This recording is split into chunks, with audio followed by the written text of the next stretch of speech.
Assalamualaikum warahmatullahi wabarakatuh. Selamat pagi anak-anakku semua. Apa kabar? Apakah kalian hari ini sehat? Alhamdulillah, semoga kita selalu diberikan kesehatan dan dilindungi oleh Allah Subhanahu wa taala ya. Oke, baik. Sebelum kita memulai pembelajaran pada hari ini, alangkah baiknya kita berdoa terlebih dahulu ya. Berdoa di dalam hati dan berdoa menurut agama dan kepercayaannya masing-masing. Berdoa dimulai.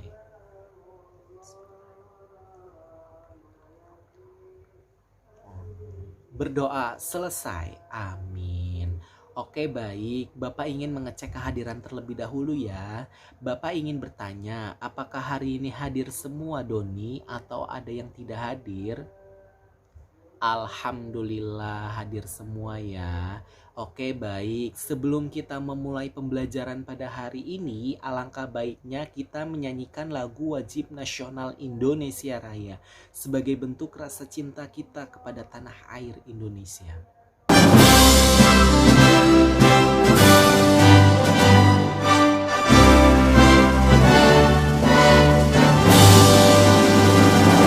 Oke, baik. Bapak di sini ingin bertanya, apakah ada yang masih ingat pada pertemuan sebelumnya kita membahas tentang apa? Tentang peta ASEAN. Pinter sekali. Oke, baik. Hari ini kita akan masuk kepada topik bencana alam yang ada di Indonesia. Coba, menurut kalian apa yang kamu ketahui dari gambar yang pertama ini? Coba Doni, apa yang kamu ketahui dari gambar yang pertama? Gunung meletus, pintar. Coba Chelsea, menurut kamu gambar yang kedua ini tentang apa sih?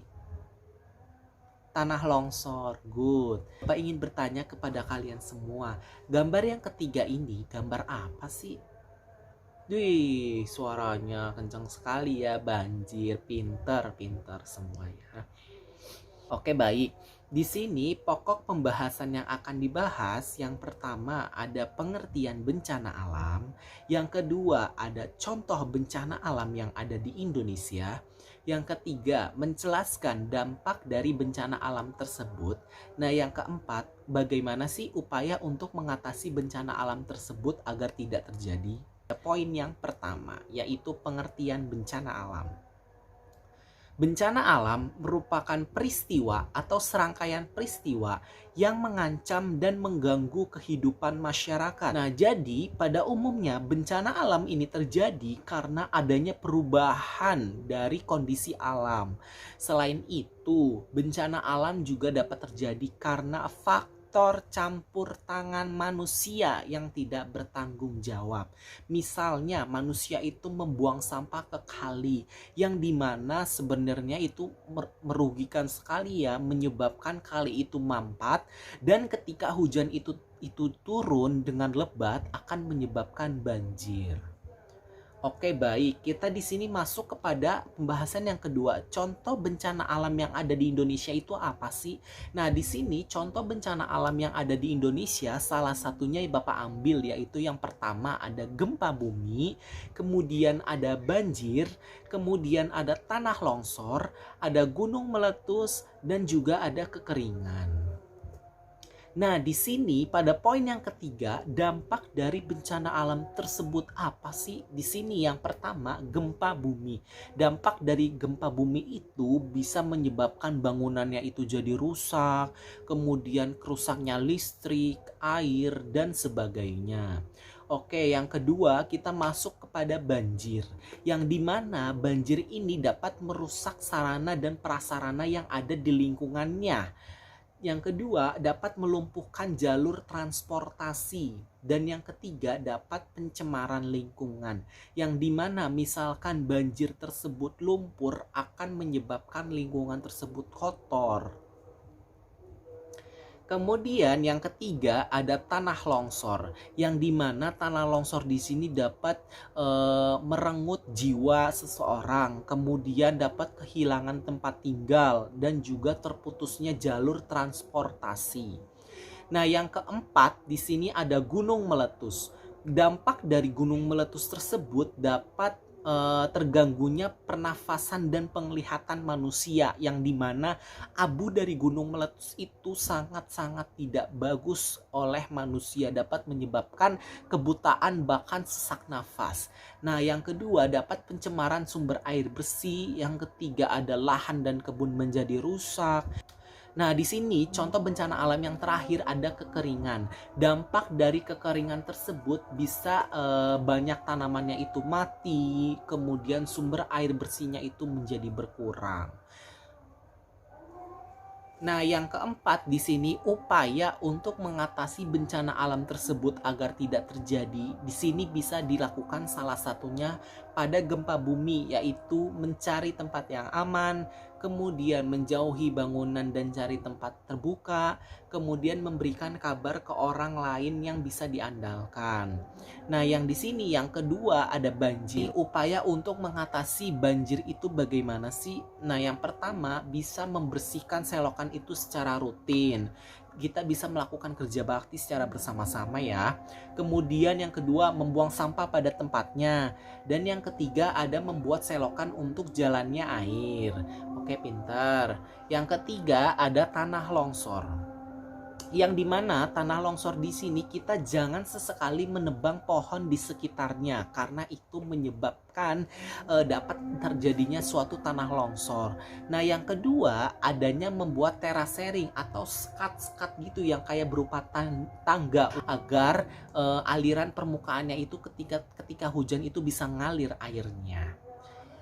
Yang berikutnya, yang keempat ada gunung meletus, yang dimana upaya kita untuk mencegah agar tidak terjadi, yaitu pantau perkembangan aktivitas gunung berapi melalui sumber informasi yang terpercaya.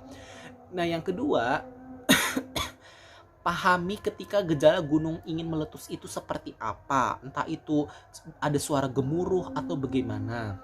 Nah, yang kelima di sini ada kekeringan. Upaya kita untuk mencegah terjadinya kekeringan, yang pertama membuat waduk, dan yang kedua tanah jangan dicor atau diaspal. Itu dapat menyebabkan ketika air hujan itu datang tidak dapat diserap oleh tanah, sehingga itu dapat menyebabkan kekeringan. Nah, di sini ada kuis. Nah, kuisnya itu yang pertama, berikut ini penyakit yang terjadi setelah bencana banjir adalah, jawabannya diare. Pinter anak Bapak. Yang kedua di sini Bapak masih punya soal, yaitu berikut ini cara untuk mencegah tidak terjadinya banjir kecuali. Ada yang bisa jawab? A. Betul sekali, membuang sampah di selokan. Bapak masih punya kuis satu lagi. Jika terjadi gempa bumi, di saat itu kamu berada di luar rumah. Yang kamu lakukan adalah, jawabannya C. Betul sekali, berlindung ke tempat yang aman seperti lapangan. Oke, baik, alhamdulillahirobbil alamin, akhirnya kita sudah berada di penghujung pembelajaran pada hari ini. Oh iya, untuk tugasnya nanti Bapak kirimkan di grup WhatsApp ya, dikerjakan dengan baik dan teliti. Dan untuk pertemuan berikutnya nanti akan kita bahas secara bersama-sama. Oke, baik anak-anakku semua. Di sini Bapak ingin menghimbau kepada kalian semua. Sekarang ini kan kita masih berada di dalam situasi pandemi COVID-19 atau masih berada di dalam situasi pandemi corona. Nah, Bapak berpesan kepada kalian semua untuk tidak keluar rumah terlebih dahulu ya, selagi itu tidak penting-penting banget. Dan selalu tetap menerapkan 5M, yaitu memakai masker, mencuci tangan, menjaga jarak, mengurangi mobilitas, dan menjauhi kerumunan. Demikian apa yang dapat Bapak sampaikan. Semoga materi yang Bapak berikan ini bermanfaat untuk kalian semua ya. Cukup dari Bapak, kurang lebihnya mohon maaf. Wabillahi taufiq wal hidayah. Walakum minkum. Wassalamualaikum warahmatullahi wabarakatuh.